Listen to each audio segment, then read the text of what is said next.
Wir sehen Dinge verzerrt durch audiovisuelle, digitale Medien. Und das vergessen wir ganz schnell. Freundlich ist eine menschlich-sprachliche Kategorie. Also Tiere kennen keine Freundlichkeit. Also gerade der Atheismus ist ein genuin und exklusiv christliches Phänomen. Also was vermittle ich denn meinem Kind, wenn das stolpert irgendwie und ich renne sofort hin, nehm's und stell's wieder hin? Dann vermittle ich ihm, okay, du kannst das nicht alleine. Ich traue dir das nicht zu. Dass wir durchgehend unsere Individualität und unsere Lebensenergie, also den Einsatz für uns selbst und für unser eigenes Leben unterdrücken, um zu funktionieren. Wir glauben, dass wir irgendwelche Rollen erfüllen müssten, dass wir die Erwartungen anderer erfüllen müssten und dass die Interessen anderer Vorrang haben. Dabei geht es in der Tiefe darum, dass wir Angst haben, aus der Gesellschaft verstoßen zu werden. Das ist ja auch nicht so, dass durch mehr Gesetze und mehr staatliche Zugriffsmöglichkeiten, mehr Handlungsmöglichkeiten, eine besser ausgestattete Polizei mit mehr Technik und mehr Befugnissen, dass es dann weniger Verbrechen gäbe. Genauso wie es aufgrund von mehr Medizin nicht irgendwie weniger Krankheit und Sichtum gäbe. Und da muss man sich gar nicht drüber streiten. Das belegen die offiziellen Statistiken. Hallo und herzlich willkommen zur heutigen Ausgabe des Wahrer Weser Podcast. Heute unverkennbar eine Ausgabe mit Videobild. Ton sowieso? Ja. Und in Farbe. Auch unverkennbar. Und wir möchten heute auch wieder einmal nach längerer Zeit versuchen, das Ganze als Dialog zwischen uns zu gestalten. Ja, die Idee kommt eigentlich von unserem jugendlichen Sohn. Da meinte man, ihr macht euch immer so einen Stress. Nehmt doch einfach mal auf, wenn ihr euch unterhaltet. Das ist jetzt in der Umsetzung ein bisschen schwierig, aber wir versuchen das jetzt mal auf diese Art umzusetzen. Naja, das ist immer so eine Sache. Sobald irgendwo eine Kamera läuft oder ein Mikrofon, springen bei uns bestimmte Kopplungen an. Dann versuchen wir alle auf irgendeine Art und Weise zu performen, uns irgendwie darzustellen, ein bestimmtes Licht zu rücken, eine bestimmte Rolle zu erfüllen. Also was wir als Gesellschaftsteilnehmer sowieso ständig tun. Und es ist ja umgekehrt auch so, dass wir Figuren glauben zu kennen, die wir regelmäßig auf Bildschirmen sehen. Ja, also irgendwen, den ich auf YouTube folge zum Beispiel. Ich glaube dann, den gut zu kennen, weil ich mir seine Videobeiträge ansehe. Aber ich bekomme an sich nichts von dem mit. Ja, das ist bestenfalls ein ganz kleiner Ausschnitt, der dann auch hochgradig verzerrt wird. Und dadurch, dass es sich um ein gestaltetes audiovisuelles Medium handelt. Ja, da haben wir ja schon verschiedene Erfahrungen gemacht mit Menschen, die wir dann in der Realität getroffen haben. Das war sehr ernüchternd. Sehr spannend. Ja. Das soll aber jetzt das Thema heute nicht sein. Obwohl gewissermaßen schon. Ja, gewissermaßen durchaus. Ja. Naja, das ist ein grundsätzliches Problem. Ja. Wir glauben als Gesellschaftsteilnehmer heutzutage, also wo es diese audiovisuellen Medien in großen Umfang gibt und die im Prinzip in alle möglichen Lebensbereiche hineinwirken, ja, dass wir sehr viel mitbekommen würden und sehr viel wüssten, sehr viel mit unseren Sinnen wahrnehmen würden, was wir aber nicht tun. Ja, wir sehen Dinge verzerrt durch visuelle, audiovisuelle, digitale Medien. Ja. Und das vergessen wir ganz schnell. Das war schon zu Zeiten des Fernsehens der Fall. Das Fernsehen suggeriert mir, dass ich etwas mit meinen eigenen Sinnen wahrnehmen würde. Ja, ich glaube dann, ich wäre dabei gewesen, wenn ich etwas im Fernsehen sehe. Das macht dieses Medium so mächtig und auch gleichermaßen so gefährlich in einem gewissen Sinne. Ja. Tatsächlich ist es so, dass ein solches Medium einen bestimmten Ausschnitt zeigt, der erstmal hochgradig geformt ist und geprägt ist durch die Perspektive desjenigen, der dieses Medium gestaltet. Ja. Also der Produzent, Regisseur, Journalist, Kameramann, Filmemacher, wer auch immer da jetzt hintersteckt oder welches Kollektiv da jetzt auch immer hinterstecken mag. Ja. Deren Perspektive bestimmt maßgeblich das Ergebnis. Also du kannst zwei Journalisten an einen bestimmten Ort zu einem bestimmten Ereignis schicken und dort eine Reportage erstellen lassen. Und du wirst sehen, dass die Ergebnisse völlig unterschiedlich ausfallen. Und dass die beiden Reportagen völlig unterschiedliche Eindrücke vermitteln können von dem, was dort stattgefunden hat. Und das ist ein Riesenthema, weil alle immer glauben, also in dem ganzen gesellschaftlichen Diskurs, dass ihr Medium die Wahrheit sagt. Also diejenigen, die affin sind zu so konventionellen Nachrichten- und Informationsmedien, die Tagesschau oder sowas, ja, die sagen immer, mein Medium verkündet ja die Wahrheit. Das ist ja seriös. Und die anderen machen Fake News. Und ich habe das ja da gesehen. Ja.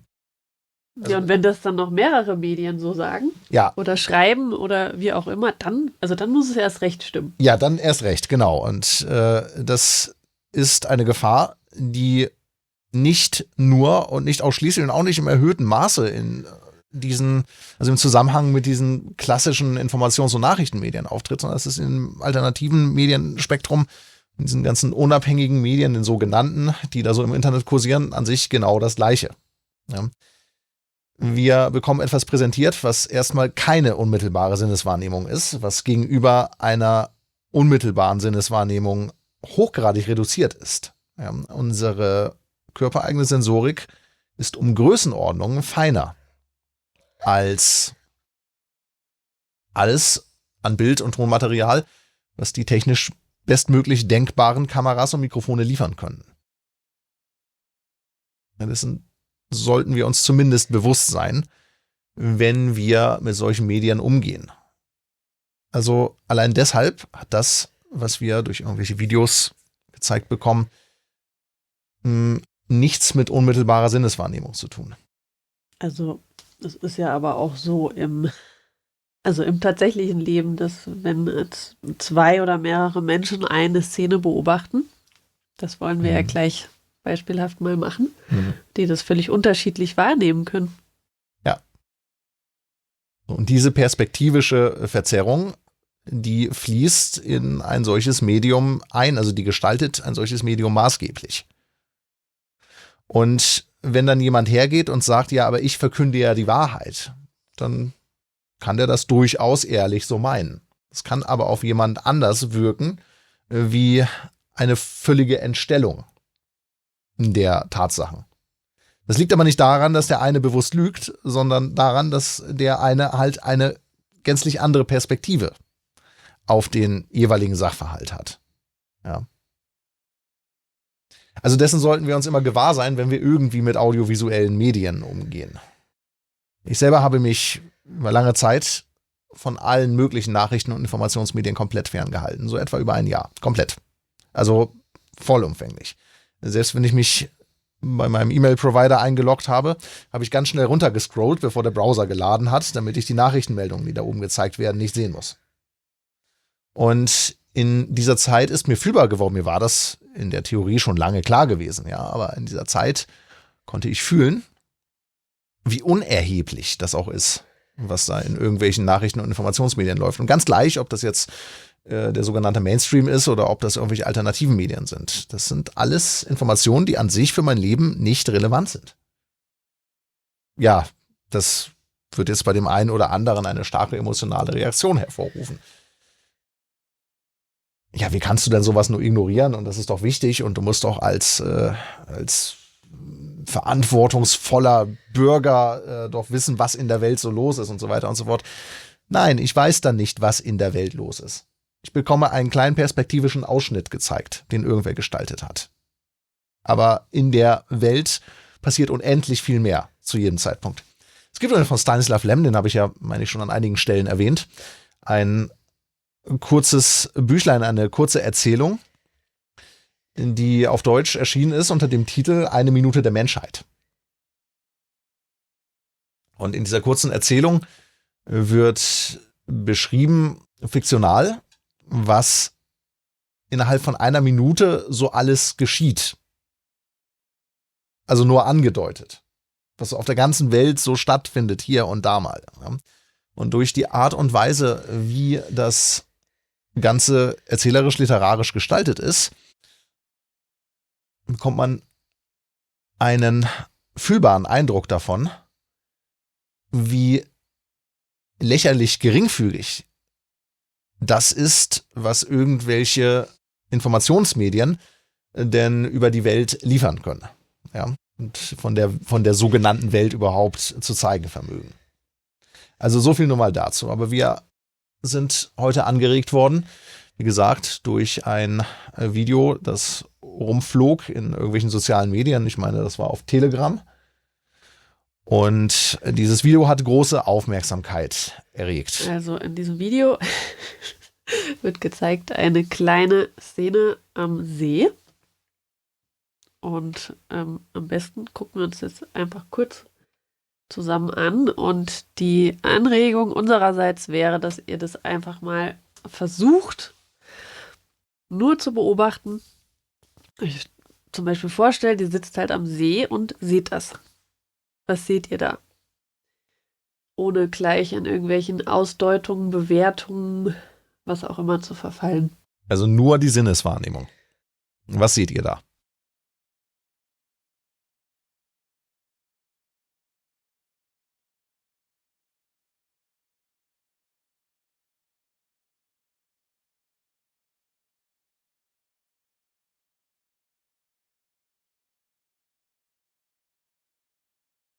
Genau, also ich weiß nicht, wie euch das ergangen ist, aber ich habe einfach nur gesehen, ein Kind, glaube ein Mädchen, was eine Ente, die Junge hat,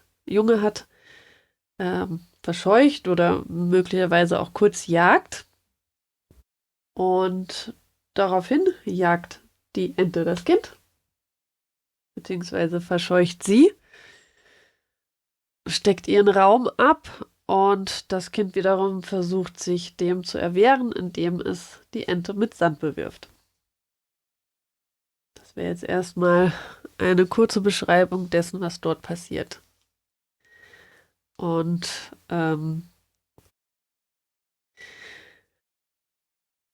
das Video, also jedenfalls so wie das bei mir ankam, ich weiß auch nicht, wo das ursprünglich herkam. Das ist ja auch oft so, dass dann irgendwelche YouTube-Videos runtergeladen werden und weiter bearbeitet oder wie auch immer, kam mit einer, also irgendwie sehr abstrusen Botschaft einher, also die da unten drunter stand, das war ja auf Telegram. Am besten lese ich die einmal kurz vor. Oder was meinst du? Wie Menschen Tiere in deiner Gegenwart behandeln, offenbart, wie sie dich behandeln würden, wenn niemand hinsieht. Im Umgang mit den Schwächeren zeigt sich der wahre Kern eines Menschen. Tiere können sich nicht verstellen und ebenso wenig kann sich das Mitgefühl verbergen, das jemand ihnen entgegenbringt, oder die Kälte, die er zeigt. Dort, wo keine Anerkennung zu gewinnen ist und kein Urteil droht, spricht das Verhalten die ehrlichste Sprache. Wer Respekt vor dem Leben in seiner verletzlichsten Form hat, trägt Achtung auch in seinen Beziehungen zu Menschen. Freundlichkeit gegenüber Tieren ist kein kleiner Akt, sie ist ein Spiegel innerer Werte, ein Zeichen von Bewusstsein und Verantwortung. In der Stille unbeobachteter Momente entscheidet sich Charakter. Und in der Art, wie jemand mit einem wehrlosen Wesen umgeht, erkennst du, wie er mit Vertrauen, Nähe und Macht umgeht. Wahre Größe zeigt sich nicht in Stärke, sondern in Mitgefühl. Vom Duktus her erscheint mir das übrigens KI generiert. Ich weiß nicht, wie dir das geht, aber das ist jetzt auch nicht so wichtig. Also das ist so eine Botschaft, die einen irgendwie erstmal so gewissermaßen berührt, weil die ja auch einen Bezug zur Wirklichkeit hat. Ja. Ein Bezug. Ja, und das ist halt irgendwie das Perfide daran. Also man fühlt sich irgendwie bewegt und denkt so, wow, ja, stimmt. Durch diese Brille, je nachdem, wann man das gelesen hat, sieht man dann auch möglicherweise dieses Video. Und das Video an sich ist ja auch schon ausgestattet mit einem Satz, der da eingeblendet wird und verschiedenen Smileys. Die haben möglicherweise dann auch schon euren Blick so geframed, sozusagen. Ich habe das Video übrigens den Kindern auch einmal kurz vorgespielt gehabt. Mich hat mal interessiert, was die dazu sagen, wie die das beschreiben. Unser jugendlicher Sohn, der hat erklärt, ich habe das auch aufgeschrieben, aber ich weiß das eigentlich auch noch. Ich habe nur versucht, es möglichst wörtlich aufzuschreiben. Er meinte, also ich sehe eine Entenmutter, ich sehe ein Kind, was von einer Entenmutter gemaßregelt wird. Vielleicht wollte das Kind mit den Enten spielen und hat dann gemerkt, dass das nicht so eine gute Idee ist. Wenn das Kind schon älter ist, ich sehe das nicht so genau, wie alt es ist, vielleicht wenn es so 12, 13 wäre, würde ich vermuten, dass seine Mutter dumm ist und ihm nichts beigebracht hat. Ja. Und meine Tochter, die ist jünger, die hat gemeint, da ist ein Mädchen, was eine Ente jagt und dann verscheucht die Ente das Mädchen, weil es seine Jungen beschützen will. Dann nochmal nachgefragt, was meinst du denn, warum könnte das Kind denn die Ente verscheucht haben? Sie meinte, vielleicht hatte das Kind Angst vor der Ente. Daran sieht man schon mal, jeder hat andere Wahrnehmungen und Vermutungen dazu, warum jemand irgendetwas tut. Also bemerkenswert sind diese ganzen Schichten an, wie sagt man heutzutage, Rage-Triggern, ja, an emotional aufgeladenen Inhalt und Provokationen. Ja. Weil an sich wird in diesem Video ein banaler, auch völlig natürlicher Vorgang gezeigt. Ja. So ein Kind, das offenbar eine Grenze austestet und diese zu spüren bekommt. Es passiert ja auch nichts Schlimmes. Ja, also das Kind hat offensichtlich noch nicht gelernt. Also zum Beispiel ist es keine gute Idee, sich mit Tieren anzulegen, die Junge haben. Und es ist aber in dem Sinne nichts Dramatisches oder gar Bösartiges, was das Kind da macht. Also das will irgendwie die Ente loswerden, warum auch immer. Oder vielleicht findet es das auch irgendwie lustig, die zu verjagen. Dass es nicht schön ist dann natürlich Aufgabe der Eltern, dem Kind auch irgendwie beizubringen. Aber was hat denn das Kind davon, wenn ich dann da mit erhobenem Zeigefinger sage, du, was hast du denn da Böses gemacht? Naja, also an sich passiert da auch nichts Schlimmes.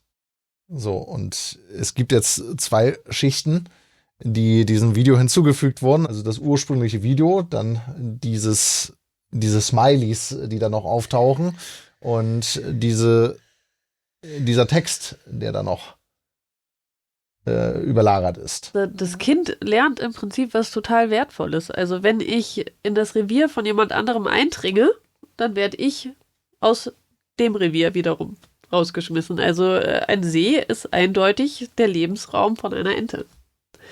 Und da muss man sich halt nicht wundern, wenn die Ente das auch verteidigt.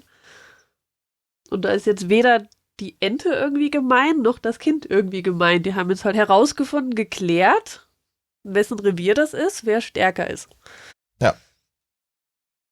Also die haben das ausgehandelt. Es ist halt so, dass die Ente nicht sprechen kann, keiner Sprache im herkömmlichen Sinne mächtig ist, und dann mussten die das entsprechend auf eine Art und Weise machen, die beide Parteien sozusagen verstehen. Ja. Und es ist sehr gut für das Kind, dass es sich jetzt hier nicht um, keine Ahnung, ein Wildschwein gehandelt hat oder so. Mhm. Also.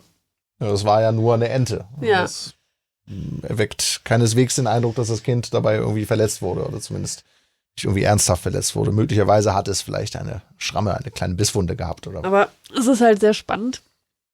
Also irgendjemand hat dann dieser Ente, also zunächst so ein Wut-Smiley verpasst. Mhm. Und dann ein Lach-Smiley.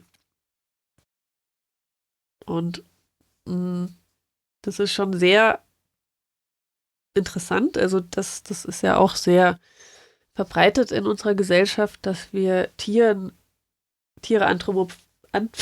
anthropomorphisieren und ihnen irgendwelche menschlichen Emotionen unterstellen. Ja. Dabei interessiert sich die Ente nicht für derlei Konzepte. Die Ente tut das, was sie für ihr Überleben tun muss. Und um ihre Jungen zu beschützen. Ja, und auch nur in dem Umfang, wie es erforderlich ist für ihr Überleben. Also hier steckt ein einfaches Naturprinzip hinter, was wir in unserem Buch übrigens auch beschreiben. Alles geht den Weg des geringsten Widerstands. Also die Ente hat überhaupt kein Interesse daran, irgendwie mehr Energie aufzuwenden in einer solchen Situation als erforderlich. Also die muss dem Kind nicht wehtun. Sobald die Ente merkt, dass die mögliche Gefahr gebannt ist, ja, und das Kind offenbar begriffen hat, dass es die Ente und ihre Jungen in Ruhe zu lassen hat, gibt es für die Ente keinerlei Notwendigkeit, dem Kind weiter tätlich klarzumachen, dass es das zu unterlassen hat. Wobei das jetzt in dem Video nicht klar ist, weil das Kind bewirft ja dann die Ente auch mit Sand. Vielleicht hat die Ente auch deswegen aufgehört. Ja, also in dem Moment ist die Gefahr vorbei. Ja, das Kind ist ja auch räumlich dann separiert von den Küken. Und die Ente wird mit Sand beworfen und merkt möglicherweise, okay, wenn ich mich jetzt hier weiter in einen Kampf begebe, dann, also die denkt das nicht so bewusst, aber wir müssen das ja irgendwie sprachlich jetzt fassen, gefährde ich mich unnötig und das Kind ist jetzt sowieso keine Gefahr mehr, weil die Küken sind dahin. Genau. So, also kann ich mich auch aus der Situation rausbegeben. Das ist ein Verhalten, das würden wir unter natürlichen Bedingungen auch so an den Tag legen. Das ist nur so, dass wir uns als Gesellschaftsteilnehmer da anders verhalten. Und das hat damit zu tun, dass wir durchgehend unsere Individualität und unsere Lebensenergie, also den Einsatz für uns selbst und für unser eigenes Leben unterdrücken, um zu funktionieren. Weil wir glauben, dass wir irgendwelche Rollen erfüllen müssten. Dass wir die Erwartungen anderer erfüllen müssten und dass die Interessen anderer Vorrang haben. Dabei geht es in der Tiefe darum, dass wir Angst haben, aus der Gesellschaft verstoßen zu werden. Und glauben, dass wir alleine in der Natur abseits der Gesellschaft nicht überleben könnten. Und das schlägt jetzt auch den Bogen zu diesem moralischen Text, der zusammen mit diesem Video da herumschwirrt in den sozialen Medien. Also diese Vorstellung, dass das Verhalten gegenüber einem schwächeren Lebewesen etwas über den Charakter eines Menschen aussagt. Allein schon die Formulierung ist interessant, die Freundlichkeit zu Tieren. Also hier soll man sich fragen, kann ich überhaupt freundlich zu Tieren sein? Freundlich ist eine menschlich-sprachliche Kategorie, also Tiere kennen keine Freundlichkeit.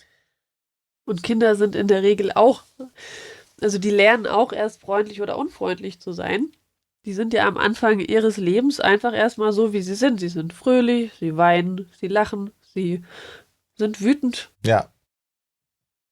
Hungrig, was auch immer. Die sind nicht freundlich oder unfreundlich. Ja. Das interessiert die überhaupt nicht. Die fangen halt an, dann zu beobachten, also wie reagieren die Erwachsenen, von denen ich abhängig bin. Und dementsprechend lernen sie dann, was sozusagen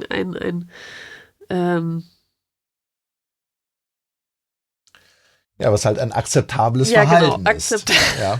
Ein akzeptables Verhalten ist. Und wir interpretieren dann, oh, guck mal, wie freundlich das Baby lächelt. Oder dergleichen. Mhm. Ja, das sind Interpretationen, die wir uns auch erst im Verlaufe unserer Sozialisation, wie es so schön heißt, im wissenschaftlichen Jargon, was in der Sache auch korrekt ist, also unserer Eingliederung in die Gesellschaft, unserer Personagenese, der Entwicklung einer Persönlichkeit. Jetzt weiß ich gar nicht mehr, wie ich den Satz angefangen habe. So, gut, dass dir das auch mal passiert. Ja, das können wir jetzt rausschneiden. Also auch das sind Interpretationen, die wir uns selber überstülpen, erst im Laufe unserer Sozialisation, also unserer Eingliederung in die Gesellschaft, in die Massengesellschaft. In der Natur gibt es derartige Interpretationen, nicht derartige Kategorien wie der ist freundlich oder unfreundlich oder nett oder nicht nett oder er hat einen verdorbenen Charakter oder dergleichen. Also tut einfach jeder das, was am besten seinem Überleben dient. Ja. Und zwar nicht gegen alle anderen, sondern für sich selbst. Und das in dem Umfang, wie es für sich selber eben erforderlich ist. Und damit auch zugunsten des großen Ganzen. Also dieser Textbeitrag, der da mit diesem Video daherkommt, der liefert an sich eine sehr brisante Mischung aus wirklichen Zusammenhängen beziehungsweise validen Beobachtungen und moralischen Konzepten und moralischen Fiktionen und Fantasien. Also erst einmal diese Unterstellung, also erstmal das in Zusammenhang mit diesem Video zu stellen, ist sehr fragwürdig. Mit einem Kind. Ja, also hier wird dem Kind irgendwie ein moralischer Wert beziehungsweise abgeschrieben. So. Was in der Sache völlig absurd ist. Wie gesagt, das Kind probiert einfach nur Grenzen aus. Es ist sich dieser moralischen Kategorien auf seinem Entwicklungsstand wohl noch nicht bewusst. Und auch das Kind, das war ja nur ganz kurz. Das hat jetzt die Ente ja nicht zu Tode gejagt. Ja. Also der Text klingt so, als hätte dann die Ente genommen und irgendwie gewürgt oder was weiß ich, die Küken ertränkt. Federn rausgerupft oder sowas. Ja. Das ist keineswegs der Fall. Allerdings ist gerade das, also das ostentative Gutmenschentum, ja, das vor allem sich darin zeigt, ja, dass man mit den besonders Schwachen besonders gut umgeht. Das dominiert unsere ganze Gesellschaft und ist sehr tief verwurzelt in unserer europäisch-christlichen Kultur. Und die europäische Kultur ist insgesamt christlich. Also manch einer sagt ja dann, also ich habe ja mit Christentum nicht so viel zu tun. Ich bin ja schon ganz lange nicht mehr in der Kirche und meine Eltern waren auch schon nicht mehr in der Kirche. Ich bin ja so nicht mehr erzogen worden. Die christlichen Glaubenssätze, die christlich-kirchlichen Glaubenssätze bestimmen immer noch maßgeblich, unterschwellig unser ganzes Leben. Auch diejenigen, die sich als Atheisten bezeichnen oder als Esoteriker oder was auch immer. Ja, also gerade der Atheismus ist ein genuin und exklusiv christliches Phänomen. Den Atheismus gibt es nur in der europäisch-christlichen Kultur. Woanders gibt es das nicht. Also jemand, der aus großer Ferne hier nach Europa schaut, vielleicht ein chinesischer Buddhist, der würde sagen, das sind alles Christen. Und da gibt es so eine Strömung vom Christentum, die nennen die irgendwie Atheismus. Ja. Aber das ist von Weitem betrachtet alles immer noch christlicher Glaube. So viel nur mal dazu gesagt. Also im Christentum insbesondere ist es ja, und vor allem ist es ja so, dass ein besonders guter Mensch seine eigenen Interessen hinten anstellt und seine Energie zunächst einmal den Schwächeren zur Verfügung zu stellen hat. Ja, ein solcher Mensch ist ein guter Mensch und der hat eine Chance darauf, nach dem Verlassen seines Körpers in das Himmelreich einzutreten. Und wir sehen, dass letzten Endes unsere gesamte Gesellschaft auf solchen Wertvorstellungen, auch zu bezeichnen als Glaubenssätzen, aufgebaut ist. Also erstmal hat man sich um die Schwachen zu kümmern. Und dann vielleicht, wenn noch ein bisschen was übrig ist, kann man mal irgendwas für sich selbst tun. Und das bestimmt unser ganzes Leben. In allen möglichen Bereichen. Ja, als Eltern glauben wir müssten erstmal für unsere Kinder sorgen. Ja, also der Schwache bestimmt, wo es lang geht. Und das ist auch sehr liebevoll, Schwachen zu helfen. Aber könnte man sich auch mal kurz fragen, also wenn jetzt jemand immer gerettet wird, sozusagen, wie soll der denn dann sich weiterentwickeln? Also wenn ich jetzt zum Beispiel, also ich finde, man kann das eigentlich sehr gut beobachten, wenn man mal wach Kinder beobachtet und wie Eltern mit ihren Kindern umgeht, dass je mehr sie immer hinspringen, zum Beispiel, wenn ein Kind irgendwie hinfällt oder so, umso ungeschickter werden die. Weil sie gar nicht lernen können, ein gutes Körpergefühl zu entwickeln. Das heißt nicht, dass man die jetzt ignoriert, wenn die sich jetzt irgendwie doll verletzt haben oder so, aber also was vermittle ich denn meinem Kind, wenn das stolpert irgendwie und ich renne sofort hin? nehm's und stell's wieder hin. Dann vermittle ich ihm, okay, du kannst das nicht alleine. Ich traue dir das nicht zu. Ja, und hier ist wieder das vorhin bereits erwähnte Naturprinzip ausschlaggebend. Ja, alles geht den Weg des geringsten Widerstands. Durch vordergründig exzessive Fürsorglichkeit, ja, indem ich etwa meinen Kindern oder anderen Mitmenschen alle möglichen Schwierigkeiten aus dem Weg räumen will, also insbesondere den Kindern negative Gefühle ersparen will, ja, verhindere ich, dass die Kinder oder eben auch andere Mitmenschen mit bestimmten Herausforderungen konfrontiert werden und lernen, diese selbst zu lösen. Ja, weil wenn ich das im Kleinen nicht lernen kann, dann werde ich sehr schnell überfordert sein in dem späteren Verlauf meines Lebens und mit Herausforderungen, und das ist ja auch was wir beobachten können, im heutigen Zustand sozusagen unserer Gesellschaft, dass die allermeisten, also jedenfalls die in unserem Alter sind oder auch jünger, total schnell aufgeben. Also bei der kleinsten Herausforderung und sobald irgendwas nicht so läuft, wie sie das gerne hätten, springt halt Versagensangst zum Beispiel an. Und dann wird einfach aufgehört, damit man das nicht fühlen muss. Und ich habe den Fehler früher auch gemacht. Was heißt Fehler? Also ich habe jetzt jedenfalls gemerkt, dass ich damit nicht unbedingt etwas Gutes getan habe.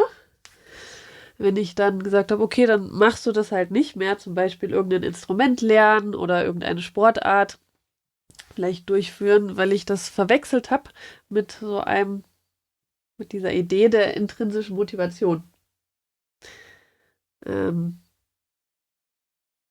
Naja, es ist ja so, entscheidend ist, also um das Prinzip zu verstehen, das hier wirkt. Derjenige lernt, dass es nicht überlebensdienlich ist, irgendwas zu lernen. Es geht ja viel leichter, wenn ich etwas nicht lerne, ja, und mich hinstelle als hilflos und hilfsbedürftig. Dann kommt nämlich jemand anders und löst das Problem für mich. So. Also ich habe dann überhaupt keinen Antrieb, eigenständig zu werden. Also liebevoller, wenn man jetzt mal diesen Begriff benutzen möchte, wäre also einem Kind oder auch einem Erwachsenen eher zu ermutigen, beziehungsweise ihm einen Raum zu geben, die Gefühle, die da kommen. Also das ist ja jetzt nicht unbedingt ein angenehmes Gefühl, wenn das nicht so klappt, wie es soll. Und es ist aber deshalb nicht schlimm. Also ich lerne dann ja auch gleichzeitig, das ist ganz schlimm, wenn ich Angst habe. Aber es ist ja erstmal nicht schlimm. Ich habe halt einfach nur Angst, dass ich versage zum Beispiel. Und jetzt kann ich jemand anderem ein Riesengeschenk machen, indem ich ihm helfe, das auszuhalten. Und irgendwann kommt dann ein Punkt, wo also das habe ich selber oft erlebt, wo das Gegenüber dann einfach wieder weitermacht. Oder auch nicht, dann kann ich vielleicht irgendwelche Impulse geben und dem anderen dadurch helfen, dass ich ihm ihm helfe, in seine Kraft zu kommen, wenn man mal diesen blöden abgenutzten Satz verwenden möchte. Du guckst mich so komisch an. Tue ich das? Ja. Habe ich jetzt nicht registriert. Ja, das war irgendwas mit diesem abgegriffenen esoterischen Satz. Ja, genau. Also, das mystifiziert das ja so. Ja. Das ist so, ich muss in meine Kraft kommen. So, das ist irgendwie so eine versteckte Kraftreserve. Das ist ja auch irgendwie so, aber das macht das Ganze zu so etwas Rätselhaften. So, dass ich nur durch eine bestimmte Einweihung irgendwie mir zugänglich machen kann. Ja. Und durch ein bestimmtes Spezialwissen oder irgendwelche Rituale, die ich dann ausführen muss, und die nur wie eine bestimmte Priesterkaste irgendwie mit mir machen kann oder was. Ja. Dabei geht es um was völlig Natürliches, was in jedem von uns steckt. Ja, eben. Also wenn wir das nicht hätten, diese Fähigkeit, da durchzugehen, dann hätten wir ja zum Beispiel nicht laufen gelernt. Ja. Also beim Laufen lernen, also da fallen wir alle erstmal hin und zwar sehr oft. Und dann haben wir aber nicht gesagt so, nee, es hat ja gar keinen Sinn. Ich falle ja sowieso wieder hin, ich kann das auch nicht. Ja. Und deswegen lasse ich das jetzt krabbeln, ist doch auch ganz gut. Sondern wir haben halt weitergemacht. Und irgendwann konnten wir laufen und können hoffentlich immer noch laufen.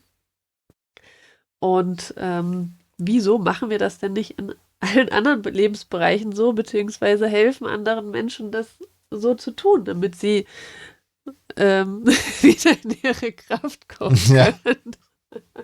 Auf die eine oder andere Weise. Ja. Wenn sie irgendwie schwach sind, weil sie krank sind. Wenn sie was Neues lernen wollen. Wie auch immer. Ja, Kranke. Wir gehen her und betüdeln Kranke. Ja. So, was lernt der Kranke? Wenn ich krank bin, dann bekomme ich besonders viel Aufmerksamkeit und muss nichts machen für mein Überleben. Ich muss nicht leisten, ich muss nicht machen. Ja. Ich meine nicht, dass diese Leistungsgesellschaft irgendwie besonders sympathisch und besonders liebenswert ist. Ja. Und dass es auch eine gute Idee ist, jetzt total über seine Grenzen zu gehen und den Prozess, den Heilprozess nicht laufen zu lassen, sozusagen. Ja, das wäre etwas, das würde so in der Natur überhaupt nicht funktionieren. Also das kann ich gerne versuchen, aber da bin ich sehr schnell tot. Da werde ich nicht lange überleben. Ja. Und was ja interessanterweise auch gerade im Arbeitsrecht, also bei Arbeitnehmern, ich kann der Arbeit fernbleiben, wenn ich krank bin und das durch einen Arzt, Entschuldigung, schwieriges Wort, durch einen Arzt attestiert wird. Allerdings kann ich dann erst der Arbeit fernbleiben, wenn ich wirklich krank bin, also sichtbar krank bin, sodass es jemand attestieren kann. Wenn ich allerdings merke, das geht mir nicht so gut, ich bin erschöpft, ich bleibe mal lieber der Arbeit fern, bevor ich richtig krank werde und ausfalle und dann vielleicht in einer kritischen Situation oder so, wenn vielleicht die Firma, für die ich arbeite, da irgendwie einen ganz wichtigen Abgabetermin hat oder was, das darf ich dann nicht, dafür gibt es keinen Vorgang, das ist einfach nicht vorgesehen. Ja. Also auch dadurch lerne ich dann wieder, ich muss mich erst überstrapazieren, bis ich so erschöpft bin, dass ich richtig krank werde, dass man das auch sieht. Und dann darf ich mal nicht leisten. Ja, aber jetzt sind wir irgendwie vom Thema abgekommen, oder? Naja, also das steckt da ja alles drin. Aber wir waren ursprünglich bei diesem moralischen Text. Dieser seltsamen Mischung aus in der Sache korrekten Beobachtungen und moralischen Fiktionen und Konzepten. Die Freundlichkeit zu Tieren. Ja. Also, auch was dieser Text unabhängig von dem Video da sagt, ist an sich erstmal zurückgehend auf die Beobachtung, dass sich Individuen, wenn sie sich unbeobachtet fühlen, ganz anders verhalten. Ja, als man es üblicherweise von ihnen gewohnt ist.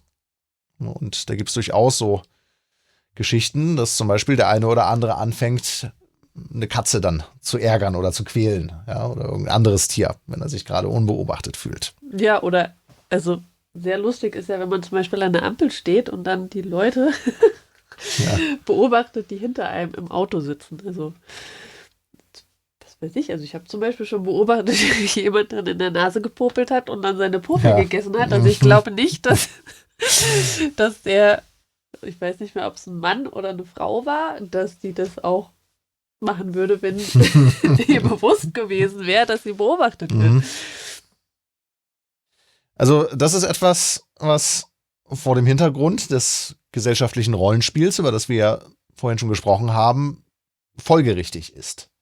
Also wir sind als Gesellschaftsteilnehmer durchgehend damit beschäftigt, uns zu verstecken und bestimmte Funktionen auszuführen. Also bestimmte vermeintliche oder auch tatsächlich gegebene Erwartungen zu erfüllen, die in einem jeweiligen Lebensbereich, also auch diese Idee von Lebensbereichen, ist eine gesellschaftliche Fiktion. Es ist ein Unterteilen des Lebens in fiktive Kategorien, die es so gar nicht gibt.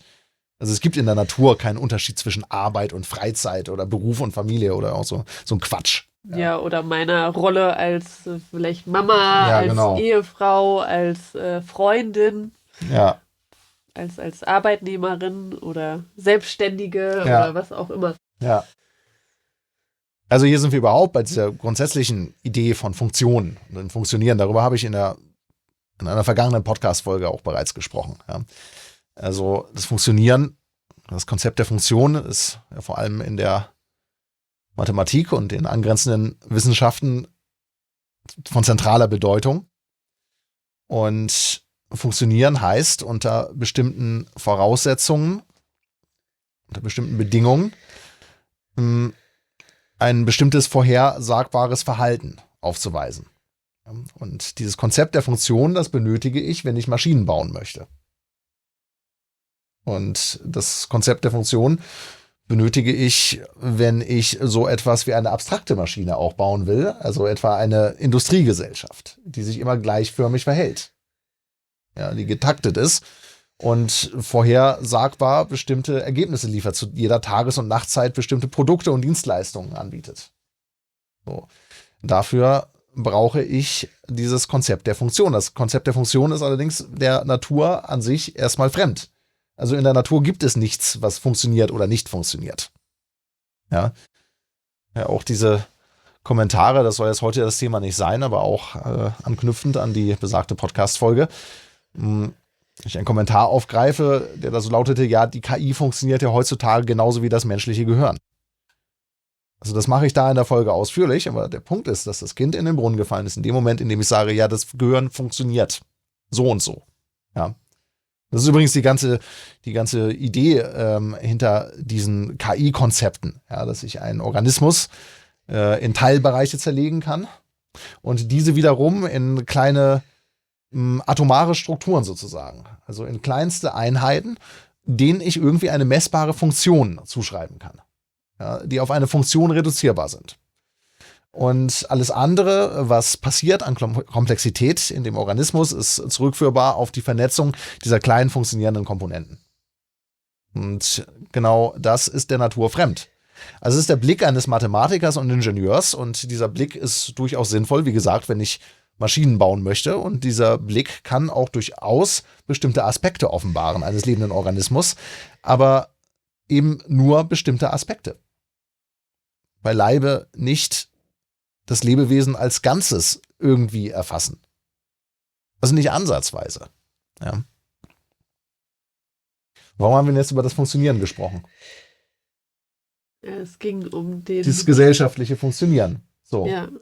So, die Lebensenergie, ja, die Individualität ist ja trotzdem noch in mir. Ja. Die verschwindet nicht. Hier ebenfalls ein fundamentales Prinzip. Energie kann nicht zerstört werden. Energie kann nur umgewandelt werden. Das ist jedem Ingenieur und Naturwissenschaftler bestens bekannt. Lässt sich auf alle Lebensbereiche übertragen. Und nun ist zu erwarten, dass wenn ich mich in einer Situation befinde, in welcher ich mich unbeobachtet wähne, diese unterdrückte Individualität sich dann lawinenartig einen Weg sucht, ja, ein Ventil sucht, um sich auszudrücken und dann sich in entsprechend überschießenden Verhaltensweisen zeigt. Das kann sowas harmloses sein, wie das in der Nase bohren an der Ampel. Das kann auch sowas sein, wie dass ich anfange, ein Tier ja im moralischen Sinne schlecht zu behandeln. Ja. Oder das kann auch was Schlimmeres sein. Ja, das kann auch bis hin zu irgendwelchen Delikten gehen. Ja. Oder auch sogar Gewaltverbrechen. Ja, die Verbrechen, die viele sind ja gerade dann durch den Nachbarn, von dem man das ja nie erwartet hätte. Wenn das dann so rauskommt, dann sind ja immer alle ganz entsetzt. Ja. Und das ist genau der Punkt. Jetzt zu sagen, ja, jemand, den ich dann dabei erwische, wie er vielleicht ein Tier schlecht behandelt, ja, dessen Charakter lege ja dann offenbar. Ja, das ist jemand mit einem verdorbenen Charakter, das ist ein besonders schlechter Mensch. Also, wenn überhaupt, dann ist es eher umgekehrt. Ja. Das zeigt an, dass derjenige oder diejenige an sich üblicherweise besonders angepasst ist und seine bzw. ihre Individualität besonders effektiv unterdrückt. Ja. Sodass es überhaupt erst zu einem solchen Anstauungsprozess in dem Umfang kommen kann. Dass sich das in einer solchen, ja, zumindest hässlichen, wenn nicht bisweilen sogar tragischen Handlung dann ausdrücken kann.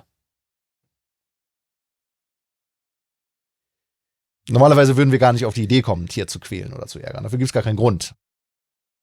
Das ist ohnehin auch so ein moralisches Konzept. Ja. Wenn wir den Staat nicht hätten, dann würden wir uns ja alle irgendwie gegenseitig ständig Gewalt zufügen. Ja. Homo homini lupus est. Der Mensch ist dem Menschen ein Wolf, heißt es bei Thomas Hobbes. Ja. Deshalb brauchen wir den Staat, der uns alle irgendwie kontrolliert und davon abhält, dass wir uns irgendwie gegenseitig die Nasen polieren oder uns über den Haufen schießen oder sowas. Ja. Also man könnte denken, Gott schuf erst den Staat und dann den Menschen. Das ist schon eine sehr seltsame Vorstellung. Und auch diese Metaphorik mit dem Homo homini lupus est ist an sich völliger Unsinn, weil Wölfe nicht auf solche dummen Ideen kommen würden, sich gegenseitig grundlos irgendwie Schaden zuzufügen. Ja. So. Das macht auch kein Tier in der Natur. Das gibt's nicht. Also Tiere fügen sich nicht einfach gegenseitig Schaden zu. Ja, oder sie wären die ganze Zeit im Kampf. Das ist völlig absurd. Ja. Also auch aus Beobachtungen von Naturvölkern geht ja hervor, dass die eigentlich sich tätlich nur auseinandergesetzt haben, wenn sie es anders nicht klären konnten. Ja. Bei Tieren auch sehr leicht zu beobachten, häufig zu beobachten. Katzen insbesondere. Ja, wer vielleicht gerne Katzen beobachtet oder selber sich welche als Haustiere hält oder vielleicht auf einem Bauernhof lebt, zusammen mit Katzen, der wird ja vielleicht schon registriert haben, dass Katzen sehr selten wirklich tätlich sich in einem Revierkampf etwa auseinandersetzen. Also die klären das meiste mit Blicken. Und wenn da keine Rangordnung ausgefochten werden kann, dann wird der Konflikt auf die nächste Stufe eskaliert. Ja, dann wird vielleicht gefaucht, Geräusche gemacht. Und wenn das immer noch nicht geht, dann wird das weiter gesteigert. Ja, dann kommt man sich näher und macht vielleicht lautere, dramatischer Geräusche. Und erst wenn das alles unheimlich klingt, ja. Ja, wenn das alles nicht mehr greift, dann wird gekämpft, aber auch nur so lange, bis klar ist, wer der Stärkere ist. Und nicht bis einer irgendwie schwerst verletzt ist oder tot ist. Also das kommt vor, aber es ist sehr selten. Ja. Und wohlgemerkt, Katzen haben keinen Staat und keine Polizei und keinen Gesetzgeber, der denen sagt, du, das darfst du aber nicht machen.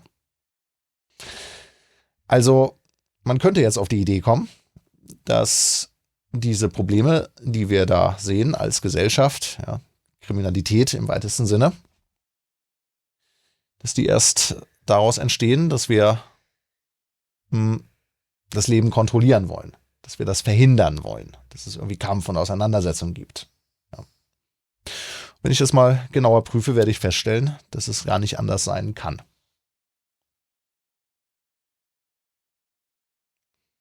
Das mag der eine oder andere recht provokant finden, aber es lässt sich anhand von einfachen Sinneswahrnehmungen überprüfen. Es ist ja auch nicht so, dass durch mehr Gesetze und mehr staatliche Zugriffsmöglichkeiten, mehr Handlungsmöglichkeiten, ja, eine besser ausgestattete Polizei mit mehr Technik und mehr Befugnissen, dass es dann weniger Verbrechen gäbe.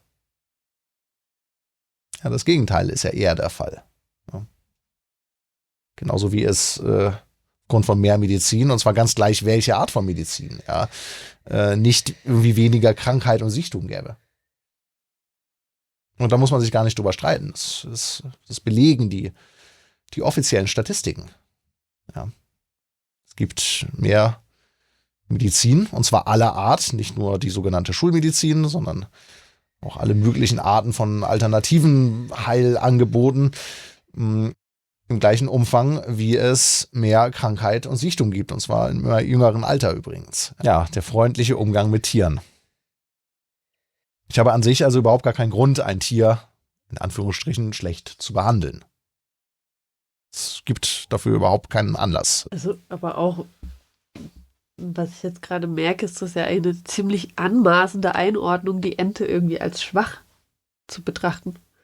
Ja. Also die kommt ja hervorragend zurecht alleine. Ja. Die ist wesentlich überlebensfähiger als wir. Ja. Also die allermeisten Individuen aus unserer Gesellschaft, vor allem wenn die noch kleine Kinder hätten, wenn man die jetzt einfach so, was weiß ich, im Wald aussetzen würde oder so, die hätten nicht so eine große Überlebenschance.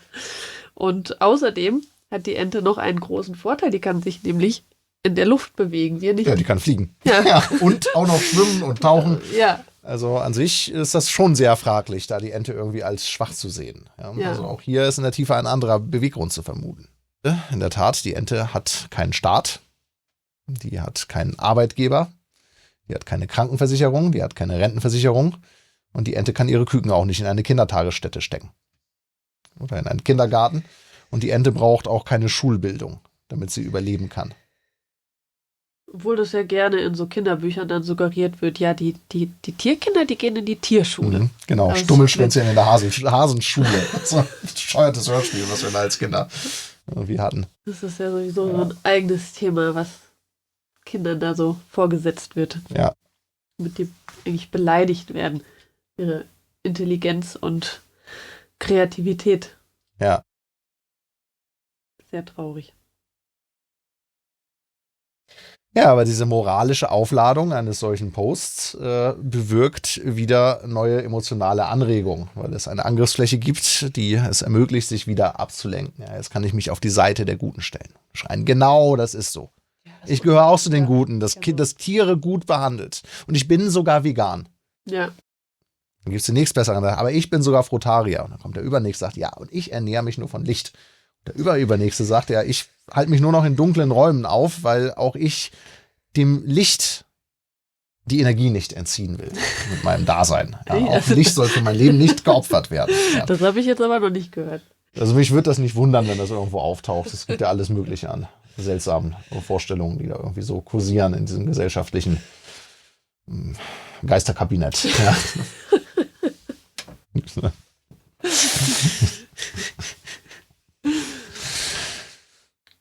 Ja. Ich gehöre zu den Guten, ich gehöre zu den Richtigen. Ich werde nicht verstoßen. Ja, aber in der Tiefe fühle ich mich eigentlich überlebensunfähig. Das ist ja der Grund, weshalb ich nicht verstoßen werden will. Wenn ich verstoßen würde, dann müsste ich da draußen in der Natur, wo es kalt ist und nass, selber für mein Überleben sorgen. Ich möchte mir selber Nahrung beschaffen. Ich müsste es vollbringen, einen Unterschlupf, Schutz vor den Elementen mir irgendwie zu gestalten. Und da draußen gibt es keine Versicherung und dann kommt auch keiner daher, der mich rettet und der irgendwie was zu essen bringt oder in dessen Unterschlupf ich mich da irgendwie begeben kann. Ich muss mein Überleben dann alleine besorgen. Aus so einem schier scheinbar belanglosen Stück Treibgut aus dem Internet lässt sich vieles darüber ableiten, wie wir als Gesellschaftsteilnehmer ticken. Und dann halt auch, wie ich selber ticke. Genau. Je nachdem, was das in mir berührt. Genau. Also das alles kann uns mehr über uns selber verraten, als es auf den ersten Blick den Anschein zu erwecken vermag, wenn ich bewusst damit umgehe. So möge dir unser heutiger, vielleicht bisweilen ein wenig ausschweifender Dialog eine Inspiration sein auf dem Weg zu dir selbst und in ein freudvolles und sinnreiches, lebendiges Dasein. Alles Liebe. Alles Liebe. Bis bald.